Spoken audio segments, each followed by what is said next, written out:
Hey everybody, I know it's been a super long time since I have recorded a video, well long for me anyway, it's been over a couple weeks.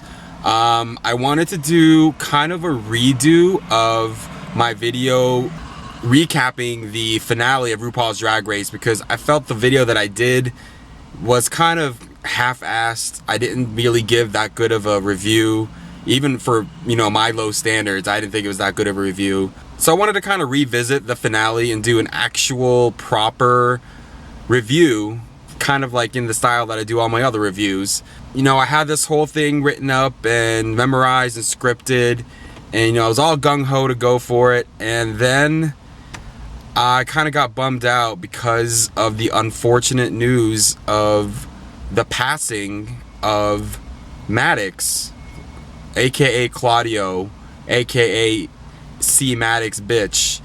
As you may or may not know, I've mentioned Maddox in several of my videos as an inspiration for me starting my own channel, because I used to watch Maddox and Logan reviewing Drag Race for years, reading all the queens to filth.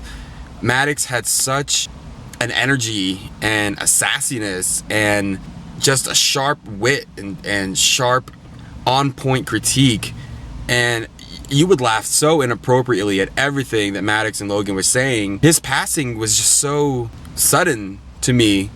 I know it was kind of like he was here one day and gone the next. And if you are a follower of Maddox, and I'll link the channel below so you can see all the wonderful videos that he's created over the years.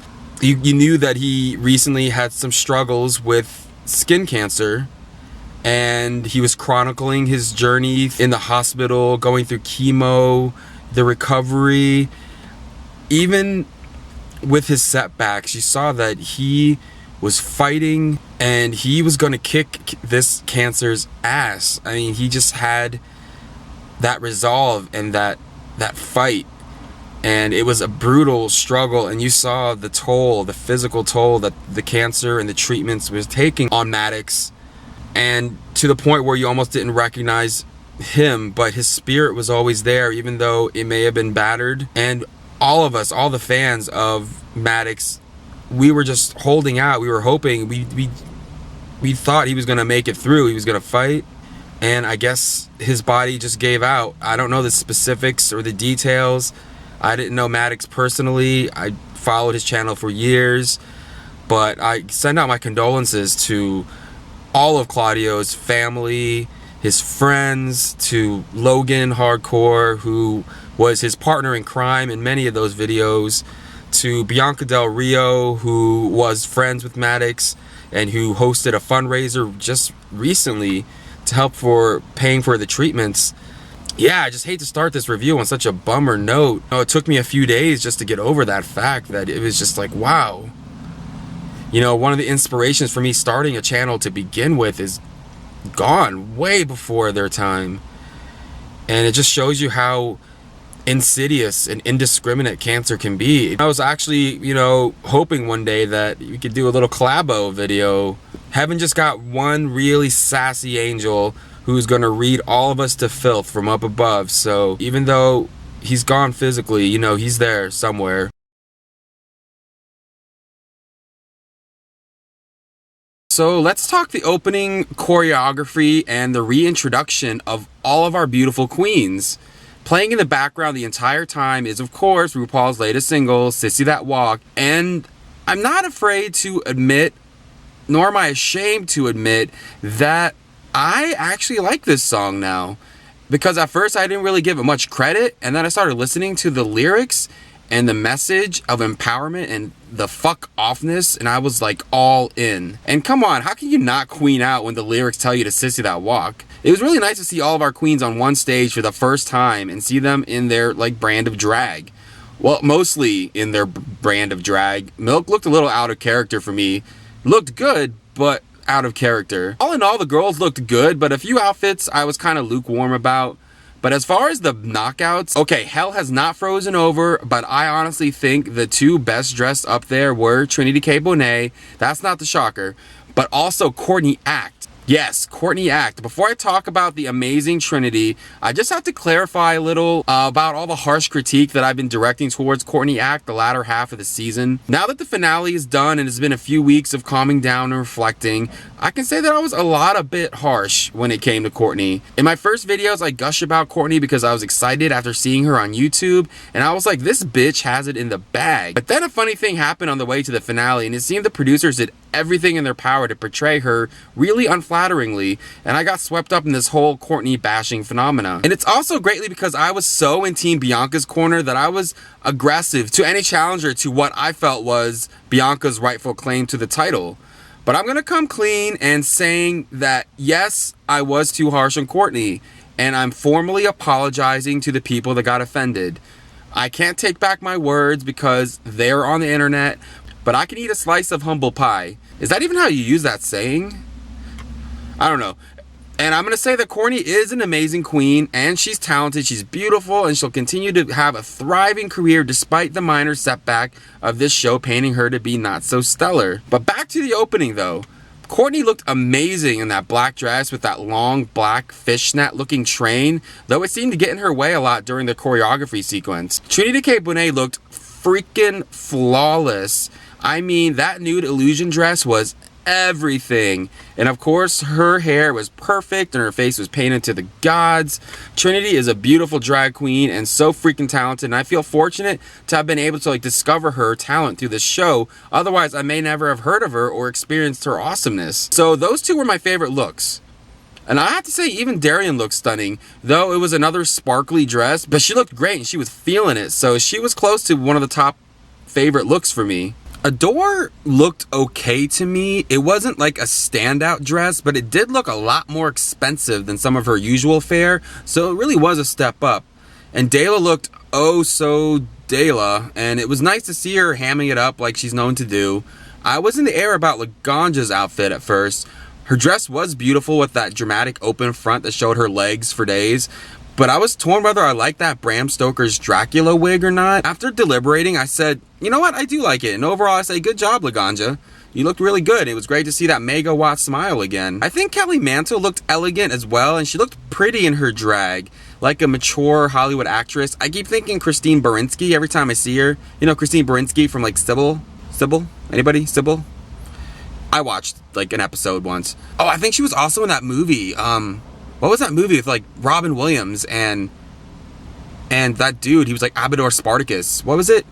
The Birdcage. Yeah, she was in the Birdcage. She was the dude's mom. That one, Christine Baranski. It would have been nice to see Kelly go a little further this season. She possibly could have been a threat in those later challenges. But we will never know, I guess. I like Gia's outfit. I've seen it before in photos, with that awesome dragon embellishment wrapping around her shoulder. I kind of wasn't feeling Magnolia's outfit that much, but it went really well with the mannerism she was doing on the runway that I really couldn't openly hate it. April looked amazing to me and would easily have been one of my favorite looks until I saw the padding protruding from her hips on that otherwise really form-fitting gold ensemble, and it was ruined for me. I was like, no, that outfit was almost perfect. How can you have awesome whiteout contacts, that otherworldly makeup with all those hand glued sews, and then give yourself kind of Bertha hips? I was like, ugh. And then there was Milk.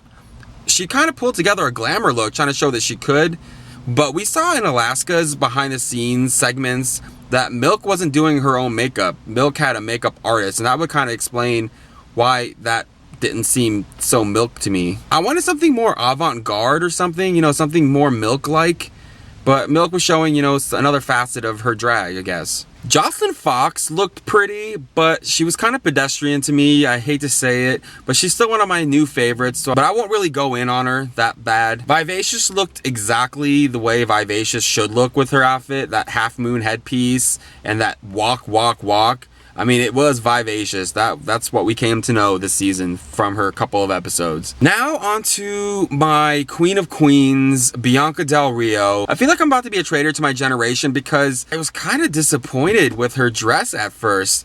I didn't like it that much. It fit like a dream, like usual. It was ornate, it was sparkly, it was so her.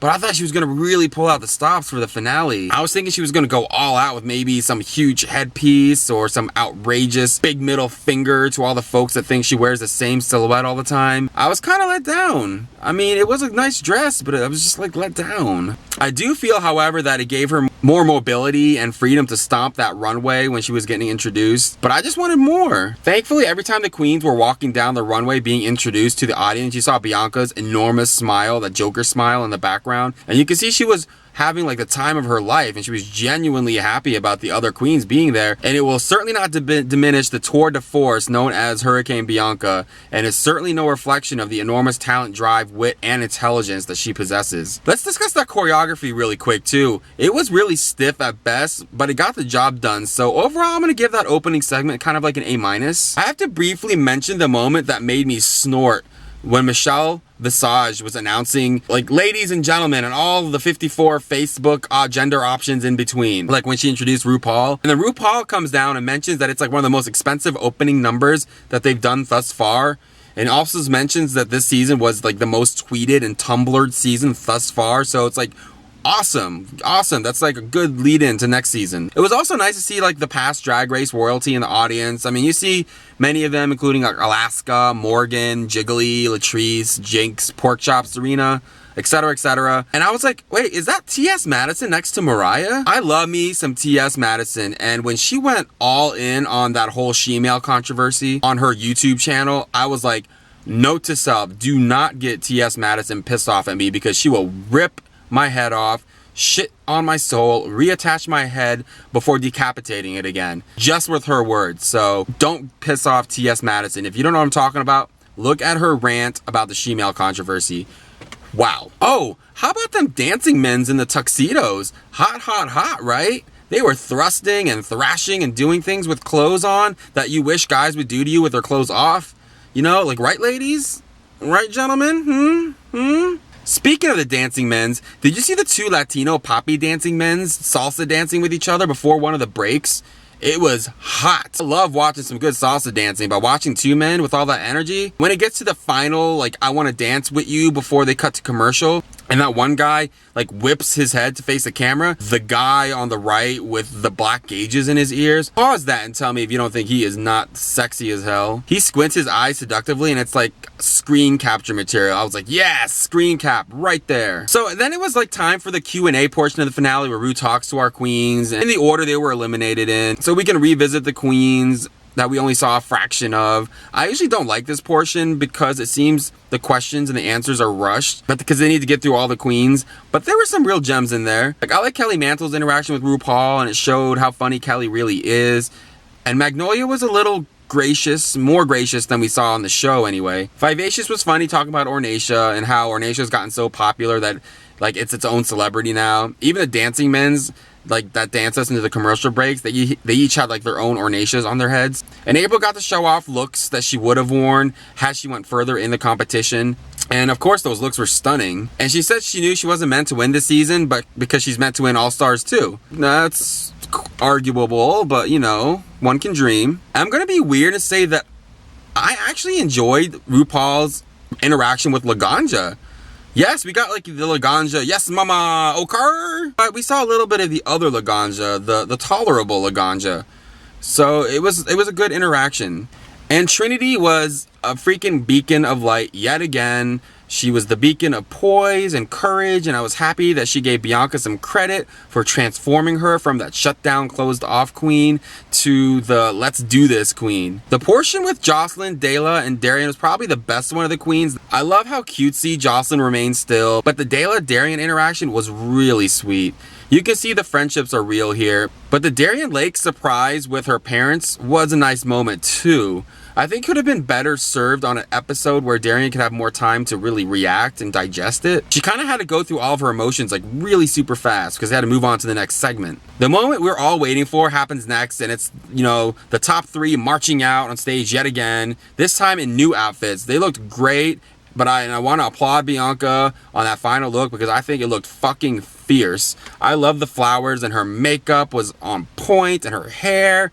I mean, I think this was the look of a champion right there. Courtney and Adore looked great as well, but Bianca was all I could look at. And I love that little top 3 song, and Bianca was throwing out F-bombs like rice at a wedding. I tell you what, and I freaking loved it. Then there's that moment they showed like that behind the scenes with Adore and Laganja watching that infamous meltdown moment on Untucked, and we see their reactions, and it was some like real raw stuff there. I was kind of like, I can't believe they would exploit this moment between two people that outside of the show were friends. Then I was like, duh, reality show, of course they would exploit it. Oh my god, steal the car or don't steal the car. Anyway, I'm just glad that Adore has like the intelligence to go, you know what? This needs to be addressed off camera. It was a mature decision that I know the producers were going, no! But it's nice to hear that they have mended their friendships, because at the end of the day, true friends are very hard to find, especially now that they're both gonna be thrust into the limelight, you know, as celebrities. And on a side note, congrats to Adore on her new album and for breaking the sales record on iTunes for best-selling Drag Race alum.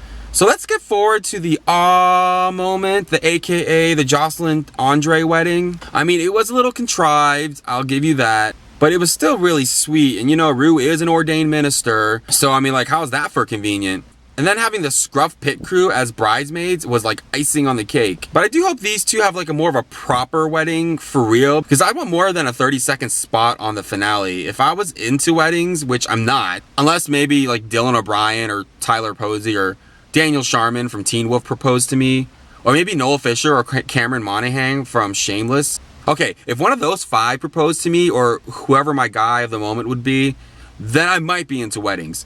But yeah, I hope they get a proper commitment ceremony or wedding or something. And how about Ivy Winters on full stilts announcing the next Miss Congeniality, which was Ben Delacreme, and that prize of a $2,500 gift card to Overstock.com. I was like, could I at least get like a damn Visa debit card that I can use to go anywhere? It's just another in the long line of weird, underwhelming prizes this season. I need to ask the show to go out and get some awesome sponsors so they can get better prizes next season. Like, please. Let's take up like a social media crowdfunding thing that next season's prizes are like better than this season's. The final 3 interviews were actually sort of refreshing and not so bad or icky. I think RuPaul was good with her questions, and like the final montages of our 3 queens were really a good slice of their work this season. I like the natural flow and energy with the conversations and the answers, and that cute little Roy Lady poem from Lola was so cute. It was nice. I loved Bianca and Adore's like energy with each other, and you could see there's a genuine love and admiration and friendship there. I like how relatable and humble Courtney Act was with her answers too, and acknowledging that some of the stuff she was saying was kind of off-putting, but her final statement was endearing, and I grew to like Courtney Act again.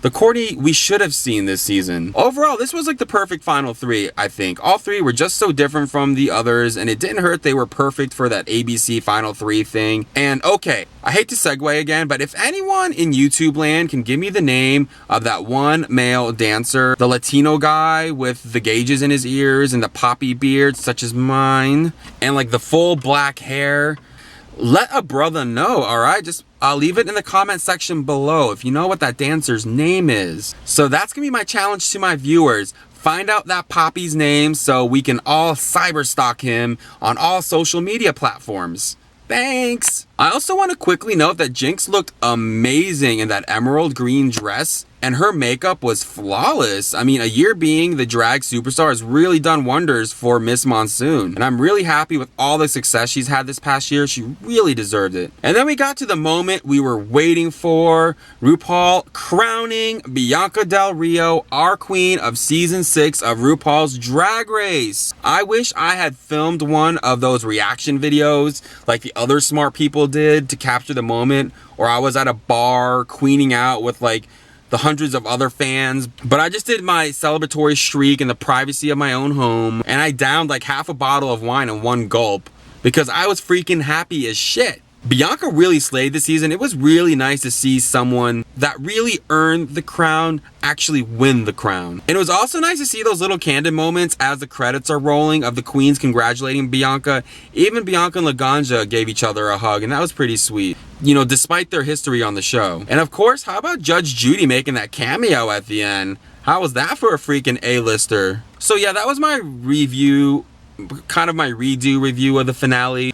I really wasn't happy with the first one I did, so I thought I'd do another one that actually went into detail a little, what I thought about what happened during the finale. I'm sorry I was a little more somber than I usually am.